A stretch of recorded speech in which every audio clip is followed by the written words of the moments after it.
जोहार हजारीबाग में फैज अनवर, आप देख रहे हैं जोहार हजारीबाग। मेरे साथ डुमरी के विधायक टाइगर जयराम महतो है। टाइगर तो हम लोगों ने नाम दिया है, यहाँ की जनता ने नाम दिया है, लेकिन नाम है जयराम कुमार महतो। मुद्दा ये है कि अभी रामगढ़ में एक आंदोलन हुआ था, आदिवासियों ने किया था। उससे पहले रेल टेका डहर चेका आंदोलन हुआ था, जो 20 सितंबर को कुर्मियों ने किया था। उनका डिमांड था कि कुर्मी को आदिवासी सूची में लाया जाए, लेकिन उसके विरोध में रामगढ़ में एक आंदोलन हुआ जिसमें टाइगर का पुतला को उल्टा लटकाया गया था। टाइगर जयराम महतो नहीं, लेकिन टाइगर का पुतला को उल्टा लटकाया गया था। हम लोगों ने पूछा कि ये कौन है, तो वहां के आदिवासियों ने बोला कि ये टाइगर जयराम महतो है, इनको उल्टा लटकाया गया है। उसी मुद्दे पे हम लोग बात करने आए हैं कि आखिर ये आंदोलन कहां तक जा रहा है, और जो इस तरह की व्यवहार एमएलए साहब के साथ हुआ है उस पर ये क्या सोचते हैं। बहुत बहुत स्वागत है जोहार हजारीबाग में। दादा, क्या सोचते हैं उस मामले में जो आदिवासियों ने आपके साथ रामगढ़ में किया? देखिए, सबसे पहला बात तो भारत एक लोकतांत्रिक देश है और लोकतांत्रिक देश में तरीकों के साथ, नियम के साथ, शालीनता के साथ हर किसी को आंदोलन करने का अधिकार है। और उसी क्रम में कुर्मी समुदाय, जिनकी कई दशकों से मांग है, जब से भारत में लोकतंत्र की स्थापना हुई और सितंबर के महीने में उनको बिना किसी कारण के, बिना किसी सौकोज के शेड्यूल ट्राइब की जो सूची थी, उस समय प्रिमिटिव ट्राइब था। जब भारत आजाद हुआ, लोकतंत्र की स्थापना हुई, तो वहाँ पे शेड्यूल ट्राइब का उपयोग किया गया, जिसे हम लोग शॉर्ट में एसटी करते हैं, लेकिन उससे पहले पीटी कर सकते हैं, प्रिमिटिव ट्राइब्स था। तो कुर्मी के साथ 13 माने कुल मिलाकर 13 समूह थे जो उस समय प्रिमिटिव ट्राइब की सूची में सम्मिलित थे। लेकिन जब भारत देश अलग हुआ, आजाद हुआ, 1950 में जब लोकतंत्र की स्थापना हो गई, तो सितंबर आते आते कुछ समूह को, हमारे साथ और एक दो समूह को वहां से बाहर कर दिया गया। उसका बिना किसी कारण, जहां तक कुर्मी को बाहर करने का कारण एकमात्र था कि उनका जहां जहां उनको उद्योग लगाना था, जहां जहां कोयला का खदान था, उसमें अधिकांश जमीनें कुर्मियों की थी। अधिकांश, मैं नहीं कह रहा हूँ कि सारी नहीं कह रहा हूँ, अधिकांश जमीनें कुर्मियों की थी। आप जहां भी पता कर लें, मैं बार बार आपको उदाहरण देता हूँ। टाटा का ही उदाहरण के लिए, टाटा 3 जगह कोयला खोदती है, टाटा घाटो, टाटा सिजवा, टाटा जामाडो, तीनों में हमको लगता है 95% जमीन कुर्मियों की है। अब सर्वे कर लीजिए, अभी इतिहास जिंदा है, अभी गांव जिंदा है, अभी दस्तावेज और कागज जिंदा है। तो प्रमुख कारण यही था कि उनकी जमीनों में बहुत भारी मात्रा में खनिज छिपा हुआ था, और उस खनिजों का दोहन करने के लिए उनको चाहिए था कि जब तक इनको ट्राइब्स की सूची से न हटाया जाए, आसानी से नहीं ले पाते। तो वही प्रमुख कारण था। लेकिन आदिवासियों का कहना है कि उस वक्त से आज तक कहां थे? आंदोलन होते रहा है, लेकिन बीच में झारखंड आंदोलन आया। कुर्मियों ने इस बात को मानना होगा, झारखंड बनाने में सभी समूह का योगदान है, थोड़ा बहुत करके। लेकिन जब बड़ी मात्रा की बात आती है तो दो समूह सबसे सामने आते हैं, एक शेड्यूल आदिवासी, इनमें संथाल, मुंडा, उरांव हो, और एक तरफ कुर्मी, बहुत बड़ी आबादी आती है। तो उस समय हमने देखा कि भाई झारखंड राज्य हमारी प्राथमिकता है, और ये सच्चाई है। जब 1940 से लेकर 1960 तक जयपाल सिंह मुंडा, मैं बार बार कहता हूँ, बिना किसी विवाद के उस टीम के वो कैप्टन, जब 20 साल था झारखंड आंदोलन में कैप्टन अगर कोई थे तो जयपाल सिंह मुंडा थे। लेकिन नतीजा क्यों नहीं निकला? क्योंकि सिर्फ आदिवासी समाज, लोग यही चर्चा हो केवल आदिवासी समाज झारखंड चाह रहे, तो नहीं मिलने का कारण था। लेकिन जब 70 के बाद विनोद बिहारी महतो की एंट्री हुई, और बाकी विनोद बाबू के साथ साथ बहुत सारे ओबीसी, कुछ स्वर्ण चेहरे, दलित, अल्पसंख्यक चेहरे जब आने लगे विनोद बाबू के प्रयास से, विशेषकर धनबाद बोकारो, चूंकि कोयलांचल क्षेत्र ने आग दिया आंदोलन को, तो क्या हुआ कि आप बोला कि नहीं, अब उसके बाद एक नाम, पहले आदिवासियों का आंदोलन बोला जाता था 40 से 60 तक, अब हुआ उसे महतो मांझे का आंदोलन। सभी जानते हैं, जो लोग आज भी जिंदा है आंदोलनकारी, वो प्रमुख रूप से ये नारा था, ये महतो मांझे का आंदोलन है। उसके बाद सबने प्रयास किया, धीरे धीरे बाकी ओबीसी वर्ग जुड़े, अन्य 2-4 ही सही स्वर्ण भी जुड़े, मुस्लिम वर्ग के लोग भी जुड़े, और दलित सभी लोगों ने जुड़े। लेकिन मूल रूप से जो बृहद आबादी थी वो आज की सच्चाई वही है, महतो मांझे। तो हम लोगों ने प्राथमिकता ये दिया, हमारे पूर्वजों ने भी प्राथमिकता यही दिया कि झारखंड हमारा हो जाएगा। झारखंड, अच्छा एक बात बताइए, अगर मान के चलिए 1970 या 1990 के आसपास अगर झारखंड अलग होता, तो नो डाउट राज्य के सबसे बड़े चेहरा कौन होते हैं? या तो विनोद बिहारी महतो होते, या तो शिबू सोरेन होते हैं, या तो निर्मल महतो होते हैं, क्योंकि आंदोलनकारी नेता यही लोग आ रहे थे। अगर किसी को झारखंड मुक्ति मोर्चा से जाकर अगर मुख्यमंत्री बनना होता, तो नो डाउट विनोद बाबू बनते, या तो शिबू सोरेन बनते, या तो निर्मल महतो बनते, और 2-4 चेहरे थे। तो हमारे पूर्वजों ने ये प्राथमिकता दिया कि राज तो हमारा है, राज को तो पहले अलग कर लेते हैं, फिर जब राज अलग हो जाएगा तो हम लोग शेड्यूल का मांग भी पूरा कर लेंगे। और बाकायदा जब 1980 के बाद जब जनक का अधिवेशन हुआ, तो उसमें गुरुजी ने अपने मुख से कहा, जो उस समय पार्टी के महासचिव थे, कि जब हम लोग राज्य को अलग करेंगे तो राज्य अलग होते ही जो कुर्मियों की मांग है शेड्यूल ट्राइब होने की, उसको हम लोग पूरा करेंगे। तो हमारी प्राथमिकता थी कि राज्य अलग करेंगे। अब कौन जानता था कि राज्य अलग करने में हम लोग भाई भाई रहेंगे, राज्य अलग करने में हमारा खून उसी अनुपात में बहेगा जिस अनुपात में उनका बहेगा, राज्य अलग करने में हमारे भी उतने ही गांव बर्बाद होंगे, हम लोग उतने ही हाशिए पर जाएंगे, लेकिन राज्य अलग होते ही सब आंख बंद कर लेंगे, हमें अपना दुश्मन मान लेंगे, ये हमें नहीं पता था। इसलिए आज हम कहते हैं कि विनोद बिहारी महतो, जैसा कि कुछ लोग कहते हैं गोपनीय रूप से, 1984-85 में उनको पटना में बैठा कर ये कहा गया था कि आप शेड्यूल की होने की मांग को मान लीजिए, लेकिन राज्य की जो मांग कर रहे हैं इसको अब कुछ दिन के लिए विराम लगाइए, हम मान लेंगे आपका मांग। विनोद बाबू बोले नहीं राज्य वाले, तो इसलिए हम भी कभी कभी दुख में आके कहते हैं कि विनोद बाबू को शायद मान लेना चाहिए था। आज राज्य अलग हो गया, आज आंख सबका खुला, रास्ता सबको दिखा, तो आज सब भूल गए उन सारी चीजों, हकीकत यही थी। ये तो आप लोग कह रहे हैं लगातार कि कुर्मी जो है आदिवासी हैं, लेकिन जो भ्रांतियां चल रही है समाज में, जो भ्रांति चल रही है मैं बताता हूँ, वो कि कुछ महिला कह रहे हैं जी आदिवासी की छुआछूत कुर्मी करते हैं, भेदभाव करते हैं, अब मेरा ये चला आ रहा है। अब इसमें क्या इसमें एक बात स्पष्ट है, इसमें हर कोई, जब छुआछूत का दौर भारत में चला तो इसमें हर कोई सम्मिलित है, हर कोई किसी को अपने आप से करना, ये समाज हमसे ऊपर है और ये समाज हमसे नीचे है, ये मानसिकता रही है। आप अगर आदिवासी में भी जो अभी तो 42 हो गए, उन 32 में भी अगर बहुत सारे गाँव जाएंगे तो आपको पता चलेगा कि एक समूह दूसरे समूह को इस तरह नजर से देखता है। तो कुछ कुछ जगहों पर ये हुआ होगा, मैं इस पे खारिज नहीं कर रहा हूँ, नहीं संभव ही नहीं है। आप हमारे चितरपुर में ही चले आइए, आज हम लोग उनको सहिया बोलते हैं, हम लोग का उनसे पारिवारिक नाता है, उनसे हमारा खान पान का नाता है। ये कुछ जगह पे अपवाद कह सकते हैं, सब जगह अगर वो कोई कह रहा है तो उचित नहीं है। झारखंड में तो भेदभाव छुआछूत बहुत कम मात्रा में दिखा है, चाहे कोई वर्ग रहे। इस रेल टेका के बाद दो चीज देखने को मिला है, एक तो पहले से आंदोलन चल ही रहा है ये रेल टेका, लेकिन इस बार जो आंदोलन हुआ उसमें सिर्फ जयराम महतो और JLKM को टारगेट किया जा रहा है, या फिर जो आजसू हो गए या फिर और भी पार्टियां हैं इसमें आए थे, क्योंकि सुदेश महतो पहले से भी आंदोलन में थे, अभी जो निर्मल महतो यहाँ के मांडू के ही वो भी आंदोलन में थे, और आप जब आंदोलन में आए तो सिर्फ जयराम महतो का चेहरा सबसे ज्यादा क्यों उनको टारगेट किया जा रहा है? ये आपके कार्यकर्ता भी ऐसा कह रहे हैं, हमने उनके ये तो सच्चाई है। मैं तो बार बार जो आदिवासी समाज का नेतृत्व कर रहे हैं उन भाइयों और बहनों से पूछेंगे कि किसी को मांगने का अधिकार है, और अगर आपको हमारी मांग के विपरीत अगर प्रदर्शन करना है तो आप ही नियमता करें, आप किसी व्यक्ति को टारगेट करेंगे, सही बात है, समाज का आंदोलन था। अब हमारे समाज को लेकर तार्किक रूप से अपनी बातों को रखें, किसी एक लीडर को, किसी एक पॉलिटिकल पर्सन को पार्टिकुलरली टारगेट करना उचित नहीं। और हम तो अगर कहते हैं, अगर उनको जयराम महतो तो मान के चलिए 2-3 सालों से आंदोलन में अपनी भूमिका दे रहा है और समर्थन कर रहा है, आंदोलन तो हमारा कई दशकों से चल रहा है। अगर आदिवासी समाज में अगर इतना ही विरोध करने की उनके अंदर ललक है, महत्वाकांक्षा है कि हम कुर्मियों के शेड्यूल ट्राइब की डिमांड का विरोध करें, तो क्या वो दिसम गुरु का विरोध कर सकते हैं? क्या वो रामदयाल सिंह मुंडा का विरोध कर सकते हैं? क्या वो एनी होरो का विरोध कर सकते हैं? क्या वो प्रोफेसर मीन्स का विरोध कर सकते हैं? क्या वो बाबुल सुमरई का विरोध कर सकते हैं? क्या वो सुरेश सिंह बेसरा का विरोध कर सकते हैं? तो करें। अगर आप मेरा पुतला जला रहे हैं, आप मेरे नाम से टाइगर को लहूलुहान कर रहे हैं, तो क्या आप गुरु जी को पुतला जला सकते हैं?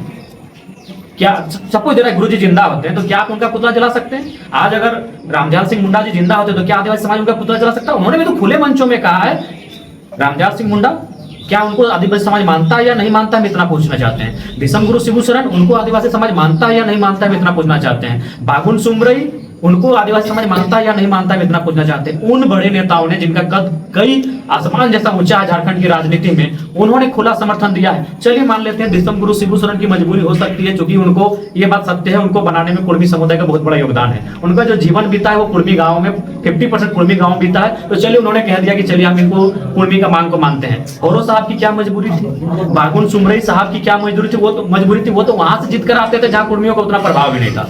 बागुन सुमरई बहुत बड़े नेता, जो स्थान इधर आपका शिबू सोरेन का है वही स्थान कोल्हान के क्षेत्र में बागुल सुमरई साहब का है। रामदयाल सिंह मुंडा जी की क्या मजबूरी थी जो उन्होंने हमारा समर्थन किया? प्रोफेसर मीन साहब की क्या हमारी मजबूरी थी? मान सकते हैं गुरु जी की मजबूरी हो सकती है, मान सकते हैं हेमंत सोरेन की मजबूरी हो सकती है। बागुल सुमरई, एनी होरो, उनकी क्या मजबूरी थी जो उन्होंने खुले मंचों पर हमारा समर्थन किया? बिल्कुल उन्होंने स्पष्ट कहा है कि इनको भी इनमें टोटली ट्राइब का लक्षण दिख रहा। तो देखिए रहे डीएनए की चर्चा चारों तरफ होने लगी है, हमारा डीएनए का कौन फॉर्म में हमारे हैं। तो ये अगर उनको इतना ही विरोध करना है तो गुरु जी का विरोध करें, रामदयाल सिंह मुंडा का विरोध करें, वो बाबुल सुमरई जी का विरोध करें, और होरो साहब का विरोध करें, उनका विरोध करें, तब आपको माने। तो तब आपका विरोध कहाँ रह जाता है? लेकिन आदिवासी समाज जो है वो लगातार कह रहे थे, हम लोग आंदोलन में गए थे, वो कह रहे थे कि जयराम महतो जो हम लोगों ने वोट दिया है वो वापस करे। इतना ठीक है, तो आप अभी तो वो भी वापस कर दें, वो जेएमएम की पार्टी वापस कर दें, कुर्मी की पार्टी है। आपने हमके ठीक है, हमें 2-4 हजार वोट किया, उनके लिए हम सम्मान उनका आदर करते हैं। हमारे विधानसभा से लगभग 2 से 3-4 हजार वोट हमें मिला है उनके समाज का, हम उनका सम्मान करते हैं। मगर वैसे अगर हम वोट मांगने लगे तो माननीय मुख्यमंत्री भी नैतिकता के साथ जेएमएम को हटा दे और नई पार्टी बनाए। वो कुर्मियों के लहू से बनी हुई पार्टी है और विनोद बाबू के पैसे से, उसमें पैसा लगा है सिर्फ विनोद बाबू का।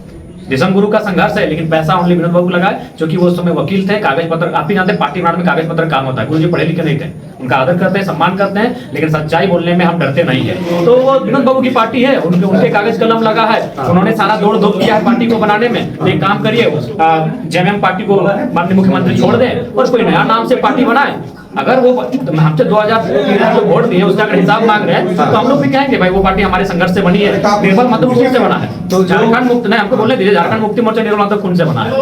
निर्मल महतो आज उनको लेकर नफरत बयान दे रहे हैं। आप भी जानते हैं फैज भाई, किसी से पूछ लीजिए, अगर 1987 में निर्मल महतो के सीने में गोली नहीं लगती, पहली बार राजीव गांधी तक, बूटा सिंह जो गृह मंत्री थे, राजीव गांधी जो प्रधानमंत्री थे, और नेशनल मीडिया में आज आपका जवाहर हजारीबाग है और चैनल है, उस समय देश में एक ही चैनल था डीडी न्यूज। उस समय पहली बार निर्मल महतो की शहादत को, झारखंड मुक्ति मोर्चा को और झारखंड अलग राज्य के आंदोलन को दिखाया गया था। उस समय पहली बार निर्मल महतो की शहादत को, झारखंड मुक्ति मोर्चा को, झारखंड आंदोलन को नेशनल न्यूज पर दिखाया गया था। और ये चर्चा हुआ कि झारखंड के लोग हिंसक हो चुके हैं, 72 घंटे का विरोध था, तोड़ आगजनी, बहुत जोरदार हिंसा हुआ था राज्य में, उससे पूरा केंद्र और पूरा सिस्टम डरा हुआ था। क्यों डरा हुआ था? निर्मल का लोग था, तो दे दिया जाए झारखंड मुक्ति मोर्चा की पार्टी को, अगर आदिवासी समाज ऐसा कह रहे हैं तो जाते जाते एक और सवाल जो लोगों में चर्चा है कि सुदेश महतो और जो कुर्मी के जितने नेता हैं वो रेल टेका में आए हैं, तो क्या आगे जाके आशु और जेएल के मिलकर चुनाव लड़ेगी, क्या है आपका? नहीं, ऐसा कोई नहीं, सामाजिक आंदोलन था। अभी कल को घटवार समाजिक कोई आंदोलन करेंगे तो हम उनका भी समर्थन करेंगे। कल को अगर कोई अन्य समाज आंदोलन करेंगे अपने हक अधिकार के लिए तो हम उनका भी समर्थन करेंगे। क्योंकि राज्य का सबसे बड़ा दुर्भाग्य है, आप मुस्लिम और अगर मुस्लिम के लिए आंदोलन करेंगे तो लोग बोला यार ये जातिवादी हो गया। मेहता जी अगर मेहता समाज के लिए कोई आवाज उठाएंगे तो ये भी जातिवादी हो जाएंगे, लेकिन यही पे हम आपका आवाज उठा देंगे तो ठीक है, आप इनका आवाज उठा देंगे तो ठीक है। तो बस यही मानसिकता है लोगों की। अगर हम जयराम महतो ना होकर जयराम तिवारी होते तो लोग बड़ी बड़े बेहतरीन तरीके से मेरी बातों को सहमत होते हैं कि नहीं भाई ये तो हम लड़का 1 to 1 जो भी बातें कह रहा है एकदम तथ्य के साथ रख रहा है। और अच्छी बात होता है हमारा विधानसभा में आपने कभी रेल टेका नहीं उठाया, लेकिन आदिवासियों के कई मुद्दे उठाए हैं, उस पे आप जो बता रहे हैं। अनगिनत मुद्दे उठाए। यही पारसनाथ का मुद्दा था, जब मारांग मुरु और जैन समुदाय और आदिवासी समाज आमने सामने थे तो फ्रंट करके कौन खड़ा था? जयराम महतो खड़ा था। और ये मैं अपनी प्रशंसा नहीं करूंगा, पारसनाथ के इतिहास में सबसे ज्यादा भीड़ अगर हुई थी तो मेरे आह्वान पर हुई थी कि चलिए पारसनाथ का मेला देखने के लिए। पहली बार कोल्हान से, पुरुलिया से, अन्य जिलों से लोग भारी संख्या में आते थे, इक्के दुक्के आते थे, अपने मेहमान घर रहते थे, मेला देख के चले जाते थे, बस करके, गाड़ी करके। उस दिन मेरा कितना था काफिला में? 96 स्कॉर्पियो था। आज तक पारसनाथ के इतिहास में वो भीड़ वहां नहीं पहुंचा था। 96 स्कॉर्पियो केवल मेरा काफिला में था जब हम पारसनाथ एंट्री किए। तो वो ताकत हमने उनके आवाज को दिया था। लेकिन आज वही, आज प्राय हो गए, आज हम लोग दुश्मन हो गए। लेकिन फिर भी आज एक बात बताइए, आज जो लगातार ये विरोध इस राज्य में, अगर कुर्मी और शायद हमको लगता है घासी, तांती और 1-2 समूह है, घटवार इत्यादि, अगर इनको छोड़ दिया जाए तो उस समय मान के चलिए 10 ट्राइब्स थे, आज है 42, तो 30 नया ट्राइब कैसे आया? 30 को नया ट्राइबल कैसे आया इस राज्य में? और जब 30 नए ट्राइबल आए, उनको जब सूची में शामिल किया गया तब किसी ने क्यों नहीं विरोध किया? वही तो मीडिया वाले को सवाल पूछना चाहिए तब जानकार लोगों से उनके कि भाई इनको आपने विरोध नहीं किया। आप जो कहते हैं आदिवासी पैदा नहीं होते हैं, बनाए नहीं जाते, पैदा होते हैं, तो 30 नए कैसे पैदा हो गए? वही तो मेरा सवाल है। क्योंकि जेन्युइन सच्चाई यही है कि भारतीय संविधान आर्टिकल 342 भारत देश में आदिवासी नहीं शेड्यूल ट्राइब पैदा करता है, ये सच्चाई है। और उसी आर्टिकल के तहत झारखंड में 30 नए आदिवासी समूह को पैदा किया गया है और अभी वो 42 है। इसलिए आप कह रहे हैं कि आपकी मांग जो है वो हम लोग कह रहे हैं कि हमें पुनः सूचीबद्ध कर दिया जाए, जैसे थे वैसे ही। जैसे थे हमें पुनः सूचीबद्ध कर दिया जाए, ताकि हम भी जो आज हमारी जो परिस्थितियां विकट हो रही है, आज जो हमारे आसानी से हमारे जमीनों का अधिग्रहण हो रहा है, आज जिस प्रकार से हम लोग हर चीज से झेल रहे हैं, आज हम लोग अपनी आइडेंटिटी को लेकर संकट में आके खड़े हो गए हैं, तो कम से कम उससे हम बचा पाए, तो वही हम मांग कर रहे हैं। एक और जो अभी सोशल मीडिया में बहुत चल रहा है, एक निशा भगत और ज्योत्सना कृष्णा को लेके आप महतो समाज के लोग जो है बहुत टिप्पणी भी कर रहे हैं, उधर से भी टिप्पणी हो रहा है, इस पे आप क्या सोचते हैं? हम दोनों समाज के लोगों से यही कहना चाहेंगे कि देखिए, आप रहना सबको यही है, एक दिन काल के गाल में सबको चला जाना है। ये सूरज, ये धरती, ये नदी नाला पर्वत पहाड़ सब एक दिन इसी जहां में लुप्त हो जाएंगे। जिसका उदय हुआ उसका अंत होगा, सब इसी दिन मर के चले जाएंगे। इसीलिए अगर सहमत होना, असहमत होना, बढ़िया तथ्यों के साथ किसी का विरोध भी करना है तो तरीके के साथ करें। और मैं दोनों ही समाज में होगा, लेकिन भेदभाव इसकी शुरुआत किसने की? वही तो हम कह रहे हैं, आज कुर्मी इस राज्य में आर्थिक सामाजिक रूप से कमजोर हो गए, इसीलिए सब लोग उनको देख लेते हैं कि ठीक है, अगर किसी ने इधर से कुछ अपशब्द कहा है तो मैं व्यक्तिगत रूप से क्षमा चाहता हूँ क्योंकि मैं भी उस समाज से आता हूँ। लेकिन शुरुआत किसने किया था ये आपको भी मालूम है। रामगढ़ में एक लड़का सामने आता है, हमारे पूरे समाज को लेकर बहन की गाली देता है, तो उसी समय अगर इन चीजों को रोक दिया गया होता, वही जो क्रिकेटर बहन है वो चैलेंज करती है छोटा सा वो रील्स बना के कि 100 पे हम भारी पड़ेंगे, तभी अगर इन चीजों को रोक दिया गया होता तो शायद ये काउंटर नहीं होता। तो शायद ये कोई जो भी इधर से अगर कोई काउंटर कर रहे हैं उनके शब्दों का या फिर अमर्यादित हो रहे हैं तभी ये रुक जाता। शुरुआत कहीं ना कहीं उधर से की गई है, जिसका खामियाजा उनको भी भुगतना पड़ रहा है, हमें भी भुगतना पड़ रहा है और आगे भी भुगतना पड़ेगा। इसलिए बेहतर है बुद्धिजीवी वर्ग को आगे आकर इन चीजों पर बात करनी चाहिए और इनका समाधान निकालना चाहिए। और दूसरी बात, हमारा विरोध कौन कर रहा है? क्या हमारा विधायक, कोई विधायक लेवल का आदमी हमारा विरोध कर रहा है? बताइए तो। हमारा विरोध वही लोग कर रहे हैं जिनको लीडर बनना है। मैं नाम उनका नहीं लूंगा, आप उनका हिस्ट्री पता कीजिए। मैक्सिमम लोग, एक नई पार्टी आई है भारत आदिवासी पार्टी, बाप बोलते हैं, उनसे वो चुनाव लड़ चुके हैं शायद, और चुनाव लड़ने की इच्छा भी है। तो वो जानते हैं कि चुनाव तभी हम जीतेंगे या फिर चुनाव में पॉपुलर होंगे जब इस प्रकार के कार्यक्रमों में उपस्थित होंगे। तो इसलिए उनका मनसा वही है। कोई सामाजिक नेता अगर है जो बहुत बड़ा जानकार हो, कोई विद्वान टाइप का, कोई माने एक जानकार अनुभवी व्यक्ति, तो माने वही लोग आंदोलन में आग लगा रहे हैं जिनको लीडर बनना है और पूर्व में चुनाव लड़ चुके हैं। लेकिन 300-400-500 वोट आता है उनको, 400-500 1000-1500 वोट आता है, ये सच्चाई है। एक भी बड़ा नेता बताइए जो विधायक कद का हो और ये आके कह रहा हो कि नहीं हमारी मांग गलत हो। क्योंकि जब रघुवर दास जी की सरकार थी तो माननीय मुख्यमंत्री हेमंत सोरेन जो आज है वो शायद प्रतिपक्ष के नेता थे, उन्होंने खुद हस्ताक्षर किया है उस कागज पर, 42 विधायकों का हस्ताक्षर है। तो क्या आदिवासी समाज हेमंत सोरेन जी का पुतला दहन करेंगे? क्या उनके नाम का कोई प्रतिमा लगाकर उल्टा टांगेंगे? क्योंकि कुर्मियों के एसटी होने का समर्थन तो हेमंत सोरेन जी ने भी किया है। तो ये उनकी दोहरी नीति केवल हमारे प्रति, जयराम महतो के प्रति क्यों? ये तो स्पष्ट दिखा रहा है, या तो वो भोले भाले लोगों को भड़काया जा रहा है या तो उनके अंदर नफरत भरा गया है। क्या अगर वो हेमंत सोरेन का विरोध कर पाते हैं तो मेरा विरोध करे, कोई दिक्कत नहीं है। यदि वो दिसम गुरु शिबू सोरेन का विरोध कर पाते हैं तो विनोद बाबू का विरोध करे, कोई दिक्कत नहीं। अगर वो बागुन सुमरई रामदयाल सिंह मुंडा का विरोध कर पाते हैं तो निर्मल महतो का विरोध करे, कोई दिक्कत नहीं। आप विरोध केवल हमारे समुदाय से आने वाले महापुरुषों का विरोध कर रहे हैं। निशा दी क्या बोल रही है बताइए? विनोद बाबू को लेकर वो बोल रही भर्ती है। तो ये इस बीच को आज जो मैंने ये जो चल रहा है नफरत का भाव, शुरुआत कहां से हुई आपको मालूम है? मैं बार बार कह रहा हूं, मांगने का अधिकार हर किसी का। रघुवर दास जी अपने समाज को, रघुवर दास जी का समाज आज मोटा मोटी हमारे समाज की तुलना में थोड़ा सा संपन्न है। आज सूरज भाई उसी समाज से आते हैं। रघुवर दास जी अपने समाज को जब सूचीबद्ध में शामिल करने के लिए जिनके घर में बैठे हैं, सूरज भाई हमारे रघुवर दास जी के समाज से आते हैं। लेकिन जब क्या वो सूचीबद्ध करने के लिए रघुवर दास जी ले गए तो क्या किसी ने विरोध किया? नहीं, क्योंकि मांगना अधिकार था। वहां से उनको लौटा दिया गया कि आपकी मांग को नहीं मानेंगे, ये फिर भविष्य में प्रयास करेंगे, ऐसा नहीं है। लेकिन उस समय वो तो ठीक है, वो लोग कह रहे हैं मांगना तो अधिकार है, लेकिन ये असंवैधानिक तरीके से वो तय करेंगे। तब तो भारत झारखंड का बनना है असंवैधानिक है।